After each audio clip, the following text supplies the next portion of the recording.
Before getting started, I'd like to cover some trigger warnings. The content being referred to today is rated R for vulgarity, sexual references, and outdated reference to the LGBTQIA+ community. Please be advised. Hi, I'm Nick DeWald. Welcome to my DeWaldos. Today we're talking about the Rocky Horror Picture Show, a nearly 50-year-old piece of pop culture history. The Rocky Horror Show, the play the movie is based on, was first performed in 1973, and the movie was first released in 1975. The Rocky Horror Show was written by Richard O'Brien as homage to the creature features he grew up with, like King Kong, the Invisible Man, and most importantly, Frankenstein. This movie includes Tim Curry, Richard O'Brien, Susan Sarandon, Barry Bostwick, Meatloaf, Peter Hanwood, Patricia Quinn, Neil Campbell, Charles Gray, and Jonathan Adams. The Rocky Horror Picture Show wasn't popular because it was a good piece of film media. No, in fact, when originally released, it bombed in the box office. Rather, the reason the Rocky Horror Picture Show is so popular is because of the unique culture behind it.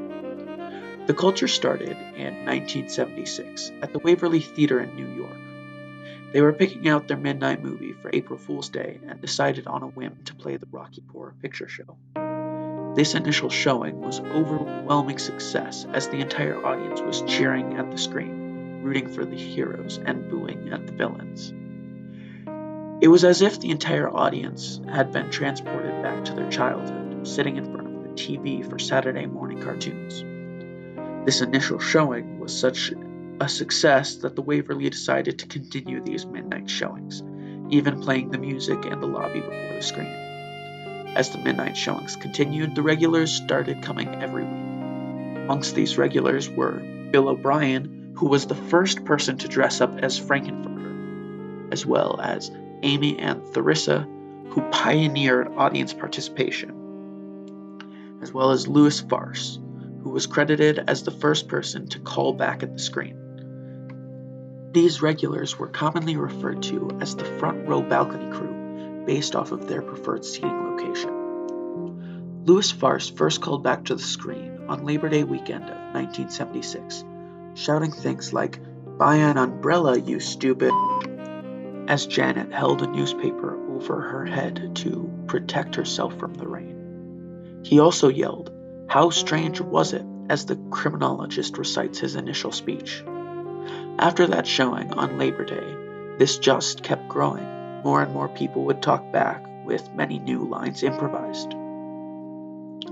Eventually, Bill O'Brien, along with some of the other regulars, decided to get up and lip-sync the songs in full costume in the middle of the lobby as the songs were played before the showing.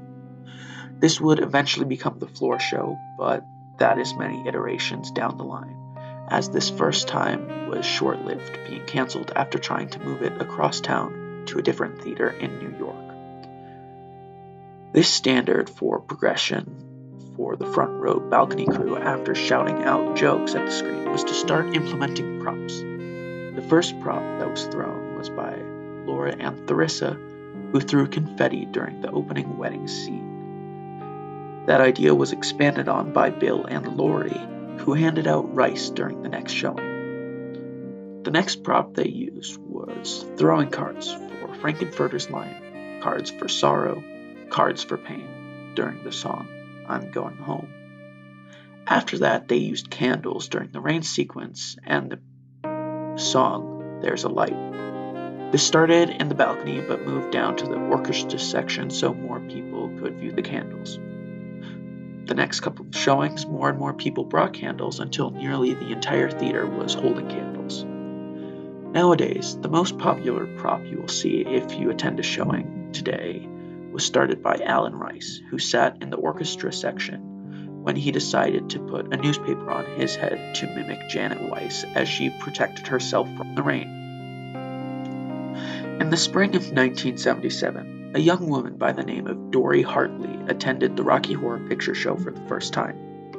At first, she was terrified of the large crowd of regulars who were basically running the show at that point, but As she watched the movie, she started to develop an unnatural attraction to the character Frankenfurter. This obsession went as far as dyeing her hair and getting a perm. She even created her own Frankenfurter costume and encouraged her friend to dress up as the character Magenta, willing to create the entire costume for her. Dory was very proud of herself, and rightfully so, because Dory and Robin's costumes were noticed by Bill O'Brien, who approached them wanting to start the floor show going again. Dory was ecstatic to be a part of rekindling this old tradition, but was disappointed to learn that Bill planned to reprise his role as Frankenfurter, and she was expected to play Columbia instead. Because of this, Bill's plans to restart the floor show began to fall through, but Dory, already having made a full Frank costume, a Magenta costume, and got halfway through the Columbia costume, she still wanted to continue dressing up. So she gave the Columbia costume to Lauren Stein, who was showing interest in dressing up. She also encouraged Tom Riley to dress up as the character Riff Raff. She was essentially building an entire cast of characters around her. At this point in the story, there are two distinct groups.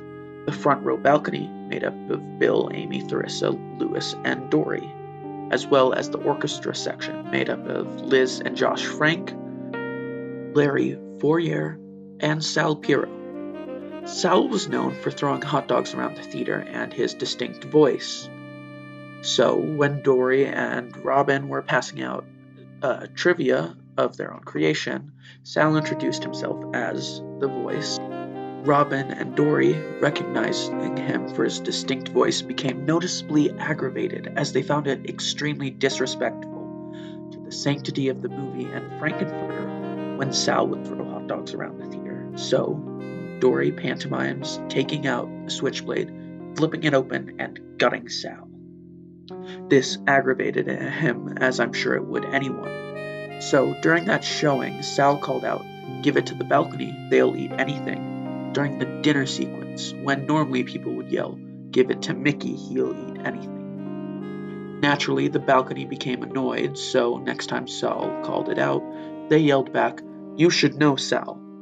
This was the beginning of the balcony orchestra war that went on for weeks, with each side one-upping each other with lines until a truce was called. Eventually, theater management was approached by the fire department because of all the candles, so not knowing how to handle it themselves, the management at the Waverly approached Sal as a well-known community member, asking him for help.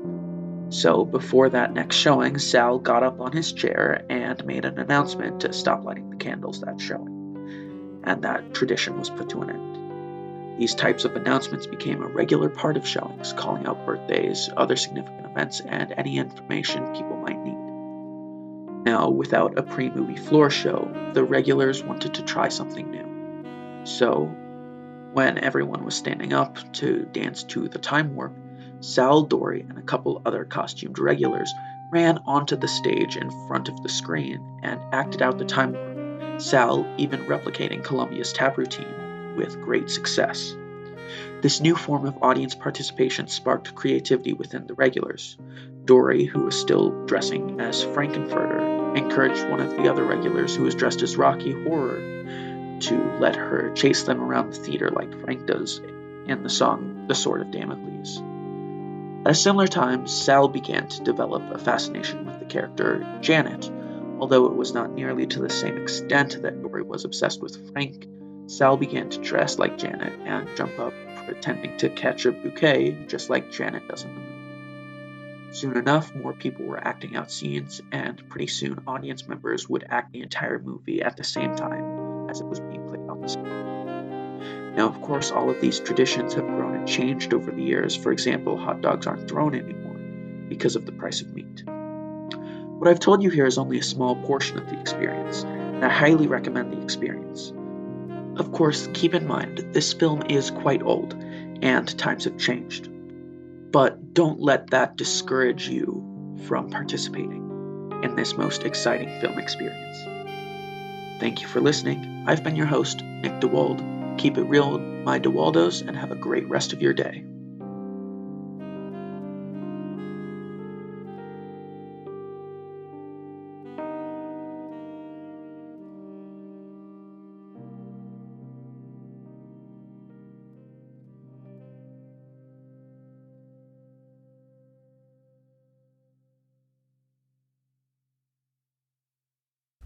Music credit is Night on Docks Sax by Kevin MacLeod. Gotten from Incompetech.com. Licensed under Creative Commons by Attribution 4.0 license.